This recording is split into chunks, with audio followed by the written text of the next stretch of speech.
Hay días que deberían estar llenos de abrazos, palabras dulces y memorias compartidas. Pero para mí, ese día tan especial se convirtió en el inicio del abandono.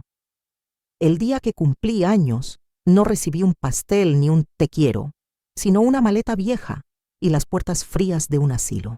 Mi propio hijo me dejó allí, como si toda una vida de amor y sacrificios no valiera nada.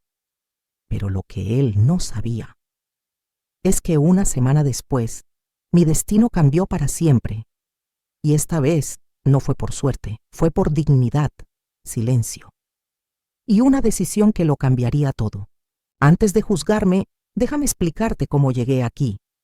El día que cumplí 62 años pensé que solo iba a salir a comer. Me puse mi mejor jersey y me arreglé el pelo. Sin embargo, en lugar de tarta y risas, me entregaron una maleta y me abandonaron. Eso solo fue el principio. Si crees que la traición solo viene de los desconocidos, espera y verás. Quédate hasta el final. Y cuéntame. En los comentarios, ¿desde dónde lo estás viendo? Dicen que el amor de una madre es incondicional, que es paciente, indulgente y eterno. Yo lo creo, lo he vivido desde cada rodilla, raspada hasta cada noche, sin dormir pasando por cada obra de teatro del colegio. Siempre estuve ahí para Diego. Mi único hijo, me desperté el día de mi cumpleaños con un cosquilleo. En el pecho, esa familiar sensación de anticipación. 52 años estaba sola en mi modesta casa de Ciudad de México, Estado de México, pero llena de esperanza. Brandon no había llamado mucho, últimamente diciendo que el trabajo estaba muy ajetreado y que las cosas con su esposa estaban tensas. Seguro que hoy aparecería. Preparé sus panqueques favoritos y puse 2 platos al mediodía. Seguía sola, mi corazón se hundió un poco, pero me negué a caer en la desesperación. Revisé mi teléfono una docena de veces y releí mensajes antiguos, solo para sentirme conectada a las 2 de la tarde. Sonó el timbre, abrí la puerta, y allí estaba Diego, con esa sonrisa juvenil que solía poner cuando quería algo. «Feliz cumpleaños, mamá», dijo, sosteniendo un pequeño ramo de flores que había comprado en la tienda. Sonreí a pesar del dolor que sentía en el corazón y lo abracé con fuerza. «¿Has venido?» «Por supuesto», respondió dándome una palmada en la espalda, con rigidez. «Vístete reservado». Mesa para comer no pregunté nada. Cogí mi abrigo y un pequeño bolso, y me puse los zapatos que siempre me apretaban los dedos, pero que eran bonitos. Me sentía emocionada como una niña que va al baile de fin de curso, pero no nos dirigimos a la ciudad ni a ningún restaurante. Llegamos a un lugar con un largo camino de entrada bordeado de arces, cuyas hojas se habían vuelto de color ceniza dorada y roja. Miré el letrero y sentí un nudo en el estómago, residencia para personas mayores. Willow Pines. Brandon. ¿Qué es esto? Se aclaró la garganta. Mamá, tenemos que hablar. Esto ya no es seguro. Vives sola y tienes lapsos de memoria. ¿Qué lapsos de memoria? Espeté. Él siguió hablando. He encontrado un sitio estupendo. Es seguro y cómodo. ¿Tendrás gente de tu edad y actividades? Me reí. Era una risa amarga, que no parecía risa en absoluto. ¿Estás bromeando? Me has traído aquí, el día de mi cumpleaños. Salió del coche. Entremos, me negué a moverme. Entonces abrió el maletero. Mi maleta ya estaba hecha. La miré paralizada. «Has revisado mis cosas», suspiró. «No lo hagas más difícil de lo que es dentro». Parecía que el tiempo se había detenido. Vi caras sonrientes en recepción y olí antiséptico y verduras recocidas. Me entregó unos papeles, documentos legales, una transferencia de poder notarial. Con mi nombre y su firma ya estaba. No lloré entonces. Todavía no me llevaron a una habitación con paredes beige. Había una cama ajustable y una pequeña ventana que daba a una pared de ladrillo. Era mi regalo de cumpleaños. Me senté en el borde de la cama, todavía con el abrigo puesto, y sentí el frío calándome los huesos. No había tarta ni velas. Solo silencio. Pasaron las horas. Finalmente abrí el ramo, las flores. Se habían marchitado durante el trayecto en coche. Las flores tenían el mismo aspecto que yo. Esa noche me quedé despierta escuchando el suave murmullo de las enfermeras y el sonido lejano de un televisor, al final del pasillo. El colchón era demasiado duro. Las sábanas solían a lejía.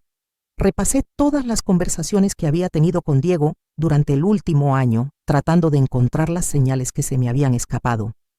Pensé en todas las veces que había dicho sí cuando debería haber dicho. No las veces que le había cubierto. Le había prestado dinero y había puesto excusas por él ante los demás. Pensé en los momentos en los que me había tragado la decepción porque le quería. Pero aquella noche dejé de defenderle algo esencial. Rompió dentro de mí. A la mañana siguiente le pedí a una enfermera mi teléfono móvil. Me dijo que mi hijo se había encargado de ello y había desactivado la línea porque era demasiado confuso para mí. Entonces me di cuenta de que no estaba allí para que me cuidaran. Estaba allí para ser borrada. Si no encontraba una salida, lo conseguiría. Pero no soy tan frágil como creen. Ni mucho menos dejé de comer durante 2 días. No era para hacer una declaración. Simplemente no podía tragar la comida, ni la verdad que te traten como si ya no sirves para nada. Te rompe una parte de ti que nunca se cura del todo. Había criado a un hijo, construido un hogar y amado con intensidad. Ahora solo era un número, de habitación y una ficha de paciente. Las enfermeras eran en su mayoría amables, pero cuando estás atrapada, la amabilidad puede parecer lástima. Me llamaban cariño y dulce, como si tuviera 10 o 100 años. Nadie me preguntaba qué hacía antes. Nadie me preguntaba qué me gustaba para ellos. Solo era otra anciana con zapatillas y que olvidaba las cosas, aunque no había olvidado nada, mi compañera de habitación. Carmen dormía todo el día y roncaba toda la noche. No hablaba mucho, pero cuando lo hacía era sobre personas que no la habían visitado en años. La escuchaba porque conocía muy bien el dolor de la ausencia.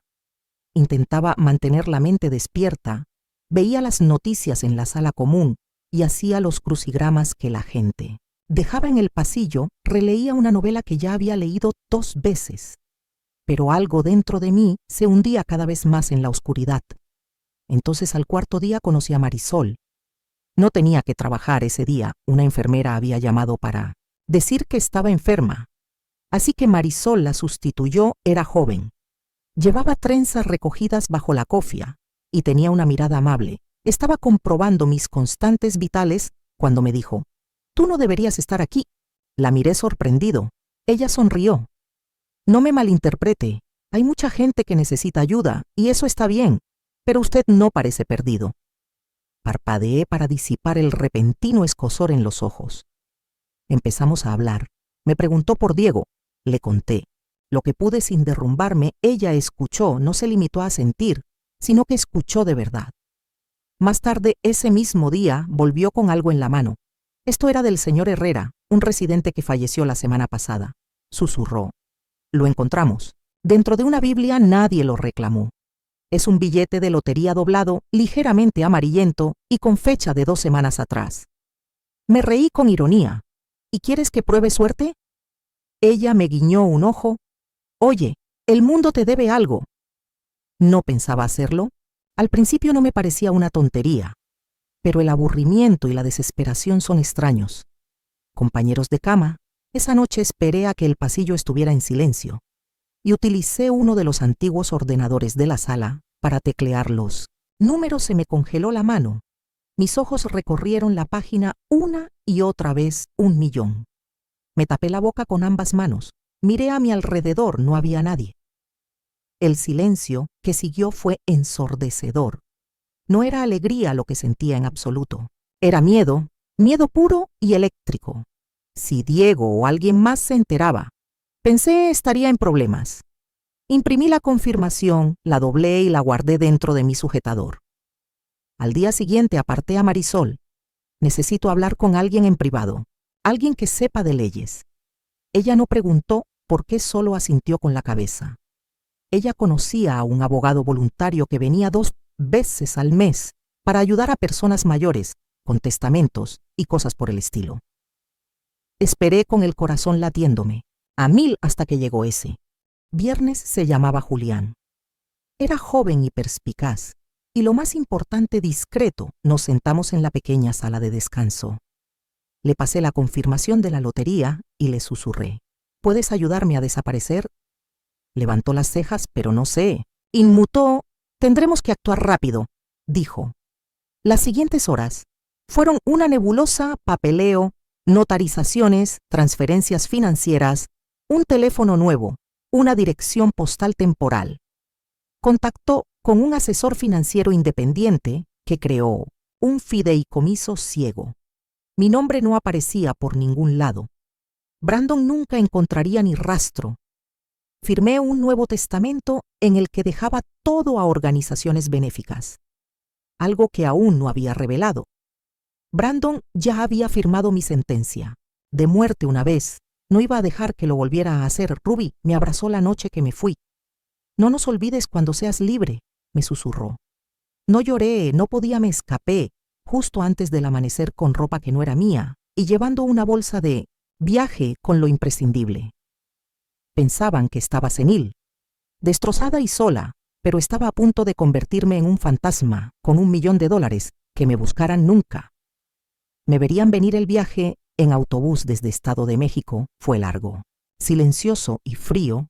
Me senté cerca de la parte trasera con la capucha puesta y las gafas de sol, agarrando la bolsa de viaje como si contuviera mi alma en muchos sentidos. Así era, no sabía exactamente a dónde iba. Lo único que sabía era que tenía que alejarme lo suficiente para que nadie pudiera encontrarme, ni Diego ni su mujer, y desde luego tampoco los abogados a los que seguramente ya habría llamado Aaron. Me había ayudado a comprar una modesta casa en la zona rural de Morelos. Bajo un nuevo nombre fiduciario estaba aislada, pero era habitable. No había cámaras ni vecinos demasiado cerca. Había la distancia suficiente entre mí y la vida que dejaba atrás.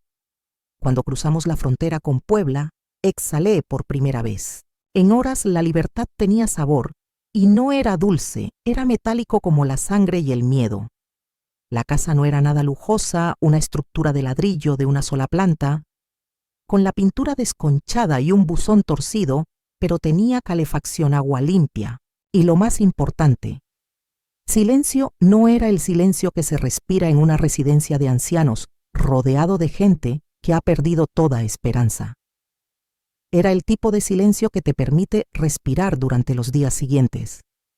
Viví como una sombra. Cocinaba comidas sencillas, iba al buzón y me sentaba en el porche envuelta en una vieja colcha, mientras observaba cómo el viento arrastraba las hojas muertas por el jardín. Comprobaba las noticias obsesivamente, esperando ver mi nombre en letras grandes. Mujer desaparecida gana $1 millón. Mujer desaparecida gana $1 millón. Su hijo alega inestabilidad mental, pero no había nada. Al menos todavía no guardé el billete de lotería en una caja ignífuga bajo el suelo del armario. Del pasillo junto a él dejé el Nuevo Testamento, un teléfono desechable y una nota dirigida a quien lo encontrara. Por si acaso, una mañana, aproximadamente una semana después de marcharme de residencia a las Jacarandas, la tranquilidad se rompió. Llamaron a la puerta, me quedé paralizada. No le había dicho a nadie dónde estaba, ni siquiera tenía una tarjeta de crédito a mi nombre. El corazón me latía con fuerza en el pecho. Me acerqué de puntillas a la ventana y eché un vistazo, solo. Era el repartidor. La compra formaba parte del plan que había ideado Julián. Aún así no podía quitarme esa sensación de encima esa tarde. La curiosidad pudo. Más que yo, creé un perfil falso en redes sociales y busqué a Diego. Allí estaba, sonriendo en su foto de perfil, como si el mundo no se hubiera derrumbado en su última publicación. Escribió: si alguien ha visto a mi madre, Elena Ramírez, por favor póngase en contacto conmigo o con el Departamento de Policía de Ciudad de México. Lleva varios días desaparecida. Estamos preocupados por su seguridad. Había cientos de comentarios debajo, había oraciones y condolencias, y la gente elogiaba a Diego por ser tan buen hijo. Me reí tanto que lloré. Oh, no tenía ni idea. Ninguna, pero lo que realmente me destrozó. No fue la publicación, en sí fue la foto que utilizó, no era reciente, era de hacía 5 años, era de uno de los últimos cumpleaños que celebramos juntos. Yo llevaba un gorro de fiesta brillante y él me rodeaba con el brazo, parecíamos felices. Es tan fácil retratar el amor. En las fotos esa noche no pude dormir. Me senté en el salón, mirando fijamente la chimenea. Mis pensamientos daban vueltas en círculo, y cuanto más tiempo permanecía sentada, más oscuros se volvían. Recordé cada vez que le había dado dinero a Diego, cada préstamo y cada mentira. Recordé cómo me había manipulado sutilmente. Decía cosas como, ya me lo has dicho cuando no era así, o cada vez te olvidas de más cosas. Pensaba que estaba envejeciendo mal. Pensaba que era culpa mía, pero no lo era. Él quería que dudara de mí misma. Así cuando tomara el control de mi vida no me resistiría. Pero yo ya estaba harta de que me controlaran. A la mañana siguiente, llamé a Julián desde un teléfono desechable. Necesito que actualices mi voluntad testamentaria otra vez, le dije. No me preguntó por qué. ¿Qué cambios? Quiero dejar muy claro que Diego Ramírez no recibirá nada, ni $1, ni un recuerdo. Ni un recuerdo hecho. Él respondió, ahora estás a salvo, Elena, pero no lo estaba. Todavía no. En el fondo sabía que algo iba a pasar. Y tenía que estar preparada. Todo empezó con una carta en un sobre sencillo, sin remitente, escondida entre las facturas, y el correo basura. No me habría fijado en ella, si no fuera por el papel, que era más grueso de lo habitual, y parecía caro. En cuanto la toqué, se me revolvió el estómago. Dentro había una sola hoja, una fotocopia de mi firma o algo que se le parecía. Debajo había 2 hojas más, una de mi difunto marido Manuel y otra de Diego. Era un documento de préstamo, con fecha de hace 12 años, por un préstamo personal dudoso solicitado a nombre de Manuel y mío. El logotipo del banco era auténtico, también lo era el sello del notario. Pero yo nunca había firmado ese papel. Nunca me senté en el sofá desgastado con la carta temblando en mis manos. El documento tenía mi letra, incluso el bucle de la G de Elena. Pero había algo que no encajaba. Estaba demasiado limpio, demasiado practicado. Mi marido nunca habría escondido algo así. Él solo. Brandon no dijo ni una palabra. Saqué la caja ignífuga y recuperé la carpeta de documentos financieros que Julián y yo habíamos rescatado. Antes de marcharme, dentro encontré 3 formularios más con mi firma falsificada. Una fría certeza se apoderó de mí. Brandon llevaba años robándonos a Manuel, y a mí eso explicaba la extraña tensión de nuestros últimos años. Juntos explicaba por qué Manuel evitaba ciertos temas financieros. Explicaba por qué de repente teníamos menos dinero. Explicaba por qué Diego siempre parecía necesitar dinero para una emergencia. Y sin embargo, cada año conducía un coche nuevo. Pensaba que las discusiones silenciosas por la noche eran por el trabajo, los planes de vacaciones cancelados, las malas inversiones. Culpé al envejecimiento, al mercado y a una racha de mala suerte. Pero era Diego durante todo ese tiempo. No, lloré esta vez. No, en lugar de eso, abrí mi ordenador portátil y empecé a investigar más a fondo durante los 3 días siguientes. Lo descubrí todo. Brandon había falsificado varios documentos de préstamos utilizando los números de la seguridad social de Manuel y el mío. Las cantidades variaban. Sin embargo, otras se habían incorporado discretamente a la lista de deudas pendientes.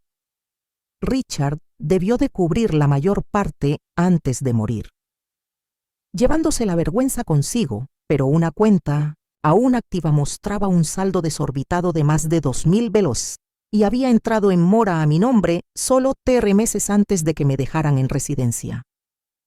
Las jacarandas. Me senté en la oscuridad de aquel pequeño salón de Morelos. La pantalla brillaba frente a mí y apreté las manos con tanta fuerza que me dolían los nudillos. No se trataba solo de una traición, era un robo, un fraude y un delito. Volví a ponerme en contacto con Julián. Tengo nueva información, le dije. Documentos falsificados. Y préstamos. Brandon lo hizo. ¿Te creo? Dijo con calma. ¿Quieres presentar cargos? Todavía no, aún. No estoy preparada, no es porque tuviera dudas, no, esas habían desaparecido. No estaba preparada porque quería que él experimentara primero el miedo, el silencio y la incertidumbre. Quería que se preguntara si yo lo sabía. La verdad era que ya no me escondía, estaba a la casa. Reuní todos los documentos que pude encontrar, todas las cuentas vinculadas a mi nombre, todos los correos electrónicos, antiguos, y todos los avisos financieros que Diego había enviado en mi nombre. Incluso me puse en contacto con él, antiguo banco que utilizábamos, y solicité los registros con un pretexto legal que Julián me ayudó a redactar poco a poco el rompecabezas, encajando, y lo que reveló me heló la sangre.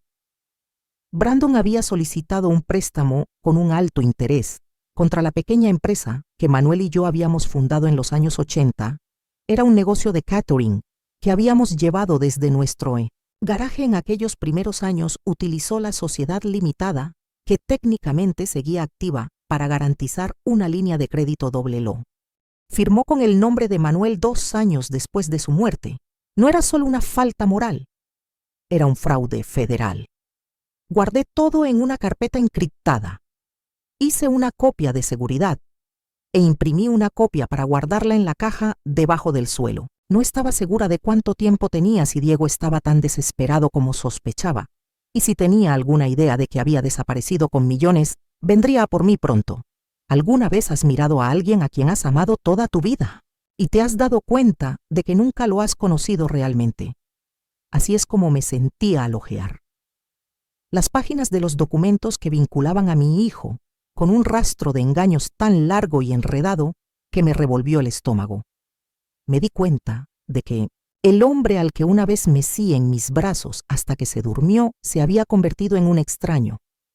El hombre al que una vez mecí hasta que se durmió se había convertido en un extraño, no en cualquier extraño, sino en uno peligroso para. Entonces lo había confirmado todo. Brandon había falsificado mi firma, mentido a los bancos y manipulado a mi difunto marido para que lo encubriera. Lo peor de todo era que lo había hecho todo bajo la máscara de un hijo devoto, pero la verdad, más oscura, salió a la luz gracias a una simple búsqueda en una base de datos pública con un poco de ayuda de Julián. Lo encontré. Brandon Taylor estaba siendo investigado por el gobierno federal por fraude fiscal, malversación de fondos y robo de identidad, uso indebido de identidad. Eso fue lo que más me dolió. Hice clic en el expediente del caso temblando. La mayoría de los detalles estaban censurados, pero las acusaciones eran claras. Brandon había estado creando identidades falsas, inflando ingresos, falsificando deducciones y presentando declaraciones para desviar dinero a través de reembolsos. Algunas de esas identidades eran de personas fallecidas, otras de personas mayores y otras de personas reales. Incluida yo, Elsa T. Había señalado varias declaraciones presentadas en mi nombre durante los últimos 3 años. No tenía ni idea. Me quedé mirando la pantalla, con la mente dando vueltas. Había planeado robarme el dinero desde el principio. Por eso se había apresurado a internarme en un centro y a bloquearme el teléfono. No era por preocupación, era para controlarme. Quería mantenerme callada, confundida y fuera de su camino. Me alejé del escritorio y empecé a caminar por la estrecha sala de estar con una mano en el pecho para calmar los temblores. Mi propio hijo había convertido mi identidad en un arma y había utilizado mi nombre como herramienta para sus planes. Cuando las cosas se torcieron, planeó deshacerse de mí como de un cabo suelto en una historia complicada. Pero ahora yo no era solo un cabo suelto, yo era quien sostenía el hilo. No llamé a la policía, todavía no en su lugar. Empecé a documentarlo todo, cada mentira, cada préstamo y cada firma falsificada. Los imprimí, los archivé en carpetas de cartón y los etiqueté con fechas. Empecé a grabar notas de audio, no porque tuviera miedo de olvidar, sino porque quería que mi voz fuera la última que se oyera si me pasaba algo. Entonces tomé una decisión. Envié por correo una copia de todo el archivo de forma anónima al Fiscalía General de la República, no para hacer una declaración todavía, sino para plantar una semilla. Tendrían las pruebas si alguna vez me pasaba algo, sabrían dónde buscar. Aún así no podía. quitarme de la cabeza la sensación de que él lo sabía, empecé a notar que había coches aparcados cerca de casa más tiempo de lo habitual. Una vez un hombre llamó a la puerta y dijo que estaba haciendo una encuesta en el barrio. No abrí la puerta, me limité a mirar desde detrás de la cortina, con el teléfono en la mano. Cada golpe y cada timbre me hacían dar un respingo y sin embargo no huí. Esta vez no volví a llamar a Julián. Teníamos que ultimar los detalles del fideicomiso. También le hablé del voluntad testamentaria, quería protegerlo todo. Él estuvo de acuerdo, lo pusimos todo a mi nombre, con varias capas de protección legal. Si Diego intentaba reclamar algo, todos los tribunales del país lo rechazarían, pero por mucho que intentara protegerme con papeleo y estrategias, el golpe emocional me golpeaba en los momentos más tranquilos. Por la noche me sentaba y recordaba a Diego cuando era niño. Su risa, sus rodillas raspadas y la forma en que solía quedarse. Dormido sobre mi pecho recordaba los años de la adolescencia, cuando las cosas se pusieron más difíciles, pero nunca lo abandoné. Las llamadas de la universidad, los silencios repentinos, la distancia creciente. Cómo no me di cuenta cuánto tiempo había estado alejándose mientras yo seguía aferrándome. Quizás la peor traición es aquella que ves desarrollarse a cámara lenta, siempre esperando que sea otra cosa. Pero ahora lo sabía, y no iba a dejar que él reescribiera el final de mi historia, porque por primera vez en mi vida yo tenía la pluma en la mano. La carta llegó en un sobre blancocín remitente. Sin embargo, en cuanto vi la letra, supe que era de Diego. Siempre escribía con trazos afilados e inclinados, como si el bolígrafo no pudiera esperar a terminar lo que estuviera escribiendo dentro. Había una sola frase. Sé lo que hiciste y esto no ha terminado. La leí 2 veces, luego 3, después me reí. No por diversión, sino porque era exactamente el tipo de arrogancia que esperaba de él. No te he hecho de menos. ¿Dónde estás solo? ¿Una advertencia o una amenaza? Doblé la carta con cuidado y la guardé en mi creciente carpeta de pruebas. Para entonces llevaba casi 3 semanas fuera. Brandon había lanzado lo que parecía una campaña pública de preocupación. Suplicaba información, concedía entrevistas a las cadenas de noticias locales y desempeñaba el papel del hijo desconsolado que buscaba a su madre, confusa y vulnerable. Hubiera sido cómico si no fuera tan escalofriante, y entonces, tal y como temía, hizo su jugada. Llegó una carta oficial certificada del juzgado del condado de Ciudad de México. Firmé con manos temblorosas y me senté a la mesa de la cocina para abrirla. Había presentado una petición para que me declararan incapacitada mental. No podía respirar. El documento incluía declaraciones de 2 personas que afirmaban que había mostrado un comportamiento errático y confuso. Durante el último año, una era una antigua vecina. La otra era una antigua amiga de la universidad, a quien apenas conocía el abogado de Diego. También había presentado fragmentos de audio. Eran fragmentos de antiguos mensajes de voz que había dejado cuando estaba angustiada sola, o simplemente desahogándome. Estaban recortados y editados. Me hacían parecer enferma e inestable. Incluso adjuntó una carta de un psiquiatra al que no conocía y que afirmaba estar preocupado por mi comportamiento paranoico y mis desapariciones. Querían que el juzgado de lo familiar congelara mis cuentas, se hiciera con el control del fideicomiso y me trajera de vuelta. Sentí como si me hubieran sacado el aire de los pulmones. Aaron vino esa misma noche. Lo leyó todo con expresión impenetrable. Tenemos trabajo que hacer, dijo finalmente. Pero Elena, tienes que mantener la calma, tienes que estar alerta. Cuentan con que entres en pánico. Asentí demasiado aturdida para llorar. Los días siguientes pasaron como una tormenta. Aaron contactó con un abogado de litigio con experiencia para que nos ayudara a prepararnos. Reunimos documentos, videollamadas, registros financieros y un diario de datos para demostrar que había estado en mi sano juicio todos los días. Desde mi marcha, programamos una valoración psicológica forense independiente. La doctora Una mujer amable llamada doctora Lavín vino a casa y pasó 3 horas conmigo. Me preguntó por mi infancia y por mi difunto marido. Diego, le conté todo, no sintió lástima. Por mí me escuchó. Me hizo preguntas reales. Cuando se marchó me tocó la mano y me dijo: «Eres la persona más lúcida que he visto esta semana». Sentí como si fuera la primera vez que respiraba en días. Aún así la presión aumentaba, se filtró. La noticia de la vista internet, que había simpatizado brevemente con la saga de la madre desaparecida de Diego, comenzó a cambiar. Surgieron preguntas. ¿Por qué no había contactado con nadie? Era inestable. ¿Había alguien más moviendo los hilos a los medios? Les encantan los misterios, y Diego sabía cómo darles uno. Pero yo ya no tenía miedo, porque tenía algo más que pruebas. Tenía un propósito en la tranquilidad de mi pequeña casa. Empecé a preparar un video con mi declaración. Aún no lo había publicado, pero quería estar preparada por si acaso me silenciaban. Miré a la cámara y dije: «Me llamo Elena Ramírez, estoy en pleno uso de mis facultades mentales y he sido traicionada por la persona en la que más confiaba».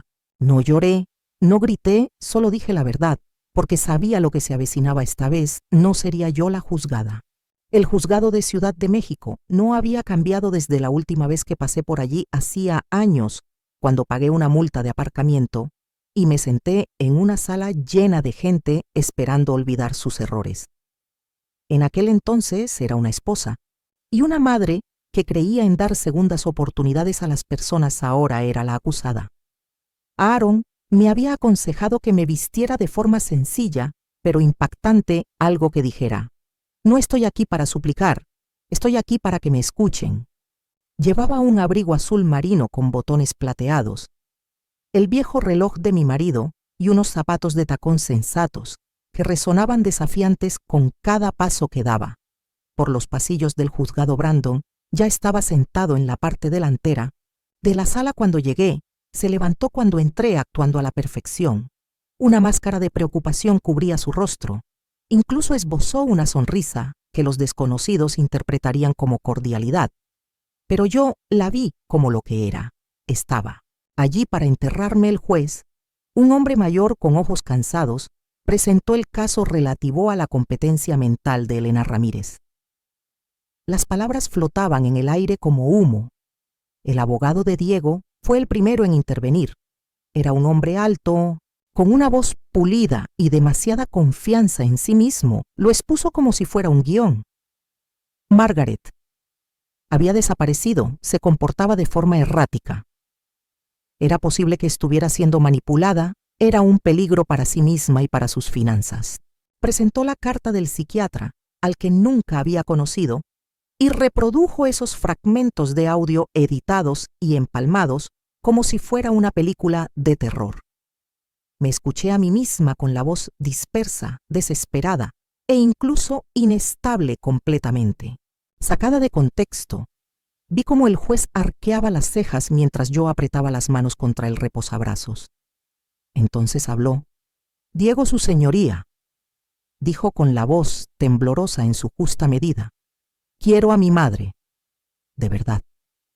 Esto es lo más difícil que he hecho en mi vida, pero creo que se están aprovechando de ella. No es ella misma, está perdida por eso. Decidí actuar. Es mi turno, su señoría». El juez asintió.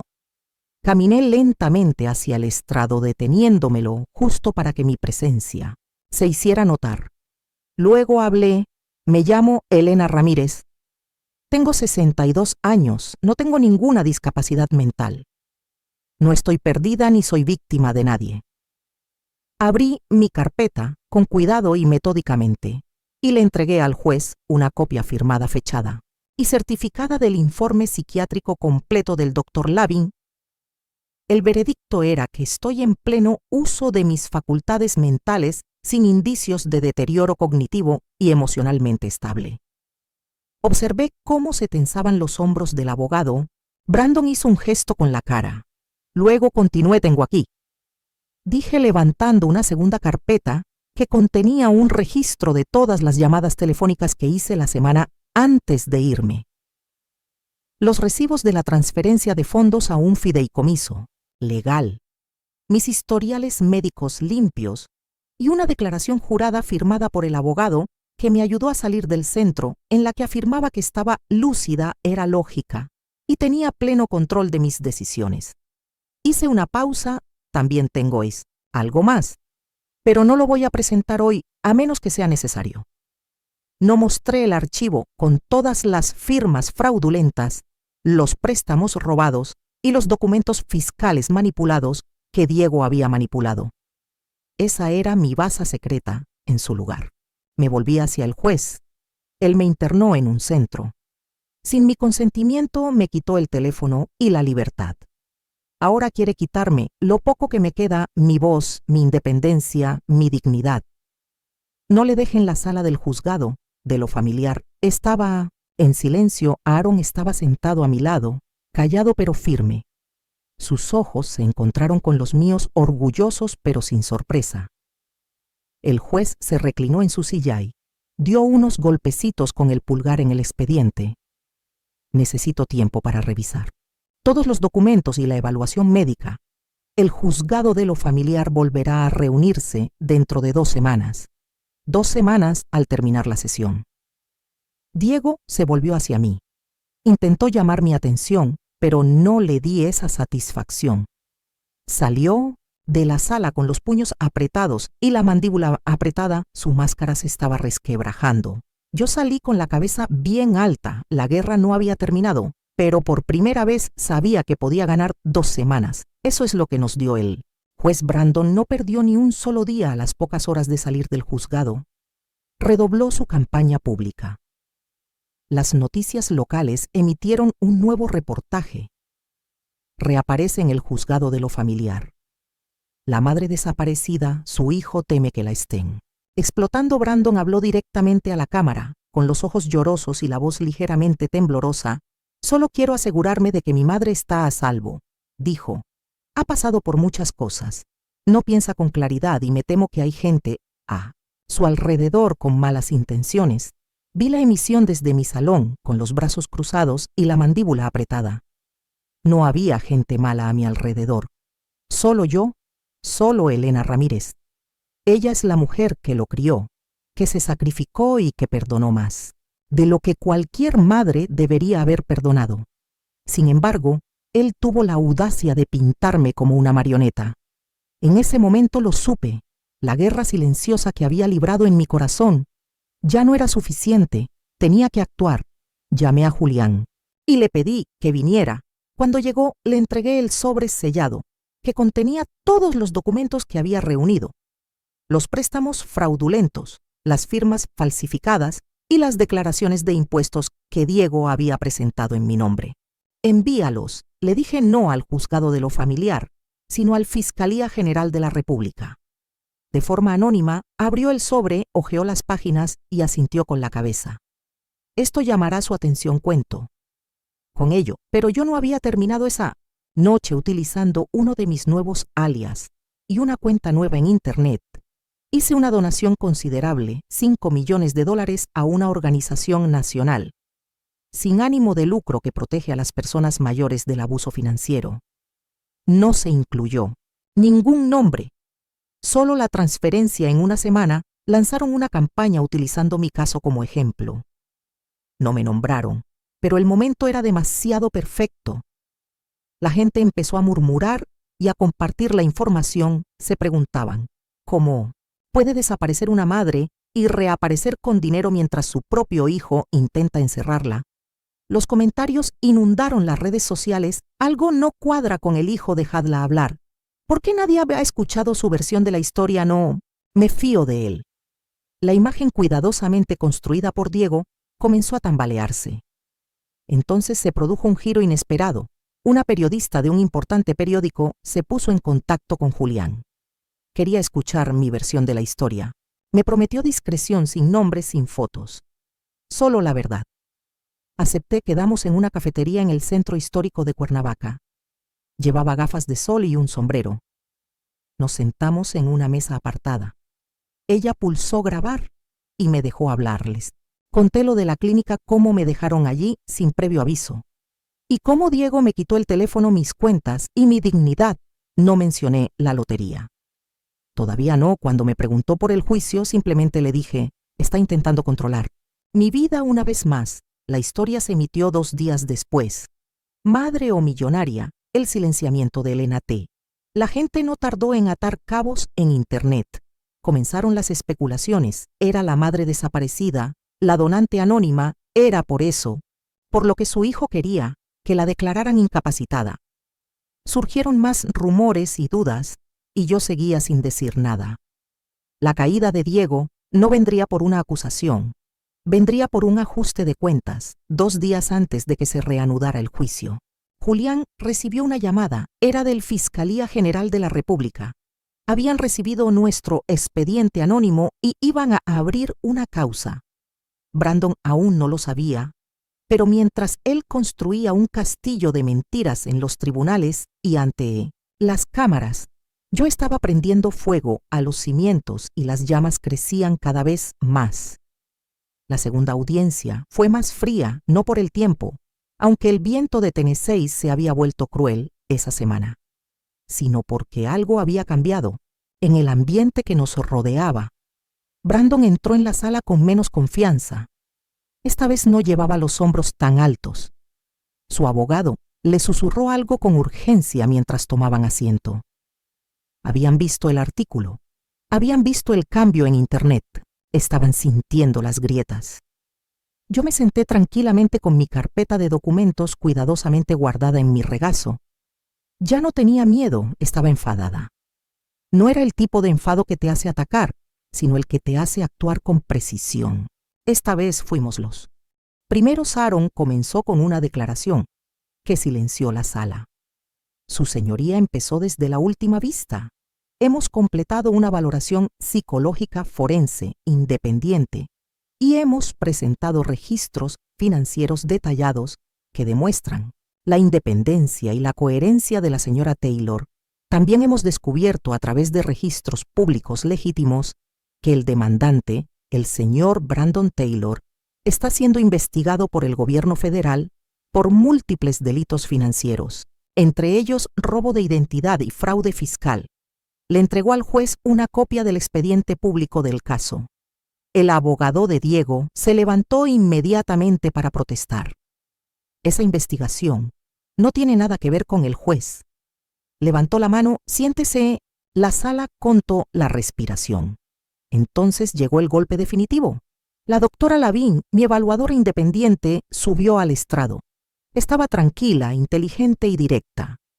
Confirmó que yo era mentalmente competente, emocionalmente estable y plenamente consciente de mis decisiones, incluida mi elección de abandonar la residencia de ancianos. No solo está lúcida, dijo la doctora Lavín, es reflexiva y prudente. No hay ninguna base médica para declararla incompetente. Entonces, miré a Diego, sus manos agarraban la mesa con tanta fuerza que se le ponían blancos los nudillos. Su máscara, esa fachada de preocupación cuidadosamente construida, se desmoronaba por segundos. Aaron presentó entonces nuestra última prueba. Una cronología mostraba exactamente cuando Diego había intentado hacerse con el control de mis cuentas, lo que coincidía con las grandes retiradas de dinero que había hecho de su negocio en quiebra. Coincidencia difícilmente, el juez revisó todo en silencio a Diego. Se le ofreció la oportunidad de responder. Se puso de pie y su voz se quebró. Mi madre está enferma. Es evidente que alguien la está manipulando. Ella no actuaría así, a menos que estuviera confundida o inestable. Ella no es así. Me puse de pie y lo miré directamente. Yo soy ella, dije. Todo el mundo se quedó en silencio. Yo soy la mujer que se quedó contigo cuando tenías la gripe a los 6 años. Soy la que renunció a las vacaciones y empeñó joyas para pagarte la universidad. Soy la que te cocinaba tu plato favorito, incluso cuando no podía permitirme comprar comida para mí. Yo soy ella y tú me dejaste en un centro como si no fuera nada. Me volví hacia el juez. Ahora, su señoría, le pido que me permita demostrar que no soy una nada. El juez se inclinó hacia adelante, juntó los dedos y habló lentamente. Señora Taylor, basándome en las abrumadoras pruebas presentadas, su valoración psicológica forense y las inconsistencias en las afirmaciones del demandante desestimo. Este caso se le restituyen sus cuentas financieras y su autonomía personal. Este juzgado de lo familiar la reconoce como competente e independiente. No lloré, pero me temblaban ligeramente las manos mientras recogía mis papeles y salía de la sala. Brandon no dijo ni una palabra cuando pasé junto a él. Tenía los ojos desorbitados, no por ira, sino por miedo. Sabía que se había acabado, al menos esta parte. Había terminado, pero no sabía que mientras él pasaba semanas tratando de demostrar que yo era inestable, yo había construido algo mucho más poderoso que una defensa, un legado. Y aún no había terminado la llamada. Llegó justo después de medianoche. La voz de Julián era tensa, pero firme. Ha sucedido. El Fiscalía General de la República ha abierto un proceso formal. Nombre de Diego está en la lista. No dije nada. Me quedé sentada en la oscuridad mirando cómo el viento movía los árboles. Fuera de mi ventana, una parte de mí había estado esperando este momento, pero ahora que había llegado no me sentía victorioso. Me parecía inevitable. A la mañana siguiente, el mundo se enteró. Los medios de comunicación fueron los primeros en aparecer. Brandon Taylor, hijo del caso de maltrato a personas mayores recientemente, investigado por el gobierno federal. No mencionaban mi nombre directamente, pero las piezas encajaban demasiado bien como para no atar cabos. La gente recordaba a la madre desaparecida, la batalla judicial, el donante anónimo y la frágil mujer que desapareció pero apareció en el juzgado de lo familiar. Semanas después, con aspecto fuerte. Ahora su hijo perfecto se estaba desmoronando y querían saber de mí. Me mantuve en silencio durante 2 días. Apagué la televisión e ignoré el teléfono. Me preparé el desayuno.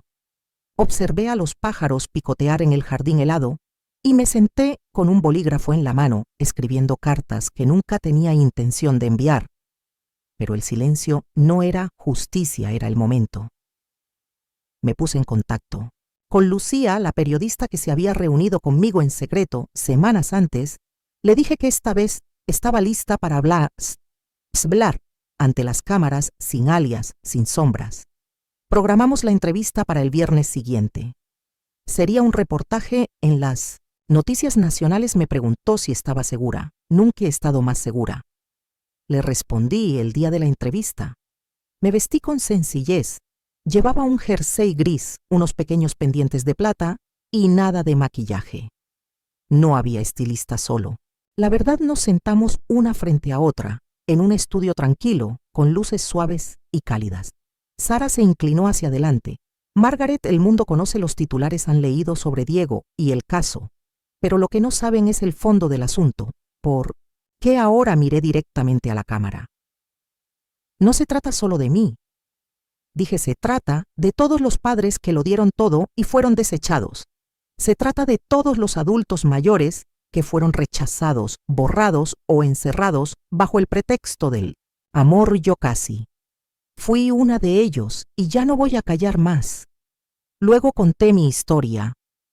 El asilo, el billete de lotería, las mentiras que descubrí y el expediente que envié. No omití nada. A Lucía se le llenaron los ojos de lágrimas mientras hablaba, pero yo no lloré. Ya había llorado todo lo que tenía que llorar. Esa noche se emitió la entrevista. Millones de personas la vieron. Llegaron montones de mensajes. Gente de todo el país compartió sus historias de traición, abandono y supervivencia. Ya no era solo Elena, era un espejo. Brandon no habló en público, pero según fuentes cercanas a él estaba devastado y su vida se desmoronaba bien. Había construido esa vida sobre la manipulación y ahora se desmoronaba bajo el peso de su crueldad. Pero no me regodeé. En cambio, me puse a trabajar. Hice planes para crear una fundación que protegiera a las personas mayores del abuso legal y financiero. No sería solo un nombre, tendría apoyo legal real, financiación y defensa. La llamé Proyecto Elena, porque si ellos iban a usar mi nombre para despojarme de mi dignidad, yo iba a usarlo para recuperarla. Aún así, el dolor persistía. No porque Diego estuviera sufriendo, sino porque yo lo había amado con una lealtad que me había cegado ahora. Tenía que aprender a vivir sin esa ilusión, pero ahora tenía algo mejor. Tenía la verdad, y nadie podía quitármela de nuevo. El arresto de Diego no vino acompañado de sirenas, vino con titulares. Brandon Taylor, acusado de múltiples cargos de fraude electrónico, robo de identidad y evasión fiscal. Brandon Taylor, acusado de múltiples cargos de fraude electrónico, robo de identidad y evasión fiscal. Leí la noticia en una mañana tranquila, con una taza de té en la mano y mi gato acurrucado. A mi lado la casa estaba en silencio, salvo por el zumbido constante del frigorífico y el viento que soplaba contra las contraventanas. Me quedé mirando el artículo durante un buen rato. No porque no lo creyera, lo creía, pero había imaginado este momento tantas veces que cuando finalmente llegó casi me pareció un déjà vu. Estaba en libertad bajo fianza. Por supuesto, el dinero puede comprar tiempo, aunque no pueda comprar la paz. Pero el daño ya estaba hecho. Su nombre se había convertido en sinónimo de traición. Los antiguos clientes retiraron sus negocios. Sus líneas de crédito fueron congeladas. También se fue sus amigos. Incluso su esposa emitió un comunicado a través de un abogado. Ella había solicitado el divorcio ahora. Estaba solo. Debería haberme sentido triunfante, pero lo único que sentía era vacío. Lo que pasa con sobrevivir a una traición es que no te deja intacto, te hace más sabio, sí, quizá más perspicaz y más fuerte. Pero una parte de ti muere. Esa confianza ciega y la creencia de que el amor es suficiente para mantener la lealtad de alguien. No lloré. Esa debilidad la enterré un sábado frío. Fui al centro de la ciudad por primera vez desde que se emitió la entrevista. La gente me reconocía. No susurraban, no me miraban fijamente. Sonreían. Una mujer de unos 40 años me tocó el brazo y me dijo: «Le diste a mi madre el valor para dejar una relación abusiva». Un joven detrás del mostrador de la farmacia deslizó una nota en mi bolsa de medicamentos. «Mi abuela te da las gracias». No busqué esta atención, pero llegó con suavidad como la luz del sol. A través de las nubes densas, Aaron pasó por allí. Esa tarde le ofrecieron un trato, dijo. 10 años y se declara culpable si no irá a juicio. Pregunté y él, fingiendo que todo era un malentendido. ¿Cree que puede burlar al sistema? Negué con la cabeza. Lleva toda la vida fingiendo, dijo. Julián, vacilante, ha intentado ponerse en contacto contigo. Lo miré a los ojos, no directamente, pero había recibido algo una noche mientras estaba en la cocina. Una carta en un sobre sin remitente se deslizó bajo la puerta principal. Dentro había una fotografía. Era de mis 60 cumpleaños, en la que aparecía yo con un jersey amarillo, riendo con la cara llena de tarta. Brandon estaba a mi lado, sosteniendo el cuchillo y riendo también. En el reverso solo había una frase escrita con su letra. Siempre creíste en mí. Siento que no fuera suficiente. Me quedé sentada con esa foto durante horas, sin llorar, sin enfadarme. Solo recordé al niño que me pedía que le contara un cuento más antes de dormir. El adolescente que estrelló mi coche contra un buzón y lloró cuando no le grité. Y el hombre que me abrazó con más fuerza de lo habitual. El día que murió su padre, todos ellos formaban parte de él. Y yo los quería a todos, pero el amor verdadero exige la verdad. Brandon eligió la mentira esa noche. Quemé la foto en la chimenea, no por odio, sino para liberarme. Observé cómo las llamas envolvían el papel, ennegrecían sus bordes y borraban la sonrisa. No necesitaba una foto para recordarlo. Necesitaba paz y estaba a punto de conseguirla la mañana en que regresé a residencia. Las jacarandas era la mañana en que regresé a residencia.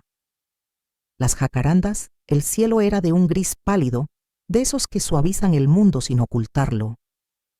Me quedé fuera del centro, durante un largo rato, mirando el lugar donde me habían abandonado, como si fuera un bulto. El aparcamiento estaba tranquilo, los árboles estaban desnudos, pero algo había cambiado. Las puertas principales se abrieron y Marisol salió. Antes de que pudiera llamar, Se quedó sin aliento cuando me vio. Dios mío, Elena, sonreí, soy yo. No nos abrazamos cortésmente, ni brevemente. Nos abrazamos como dos personas que habían sobrevivido a algo. Sus brazos eran cálidos y me di cuenta de cuánto tiempo había pasado desde la última vez que me había sentido segura. En el abrazo de alguien dentro, el lugar parecía diferente. Los suelos estaban recién encerados, las luces eran más brillantes. La sala común tenía libros nuevos, un televisor mejor y café. De verdad, preparándose en un rincón, me enteré de lo que hiciste, dijo Marisol, llevándome a un banco tranquilo en el pasillo. Las donaciones, las entrevistas. Margaret, lo has cambiado todo. No dije. Solo dejé de dejar que la gente decidiera quién era yo. Caminamos juntas por los pasillos, visité la antigua habitación de Carmen, ahora era una sala de lectura. El personal levantó la vista, algunos sonrieron y otros parecían atónitos. Unos pocos residentes me reconocieron. Les saludé con la cabeza a todos, ya no eran invisibles, y yo tampoco. Esa tarde di un discurso en la nueva sala de actividades. Había sillas plegables y el personal había horneado galletas. Ruby me presentó como si fuera alguien famoso, pero yo negué con la cabeza. No estoy aquí porque sea rica. Comencé y no estoy aquí porque me hayan hecho daño. Estoy aquí porque me silenciaron. Sé que muchos de ustedes todavía se sienten así. Todos los ojos se posaron en mí. Algunos se llenaron de lágrimas. Quiero decirles algo que ojalá alguien me hubiera dicho. Hace mucho tiempo no son una carga. Dije, no se les ha olvidado y no están acabados a continuación. Se escucharon aplausos al principio suaves y luego cada vez más fuertes. Sonreí sintiendo que el peso de todas las noches solitarias que había pasado era reemplazado por algo más cálido y pleno. Cuando regresé a casa finalicé el fideicomiso. El proyecto Elena se convertiría en una organización nacional que ofrecería asistencia legal y financiera a personas mayores en riesgo de explotación. Contrataríamos abogados, pondríamos en marcha líneas de atención telefónica y estableceríamos alianzas con centros de atención para personas mayores. Y tribunales. Brandon aceptó el trato. 10 años intentó enviar otra carta, se la devolví. Sin abrir ese capítulo estaba cerrado. Pasé los últimos días del año escribiendo cartas de agradecimiento a todos los que me habían ayudado. Julián, Marisol e incluso el doctor Lavín, les di las gracias no por salvarme, sino por estar a mi lado, mientras yo me salvaba a mí misma. Luego, con la primera nevada de enero, hice algo que no había hecho en décadas. Me escribí una carta a mí misma, era breve, solo una página.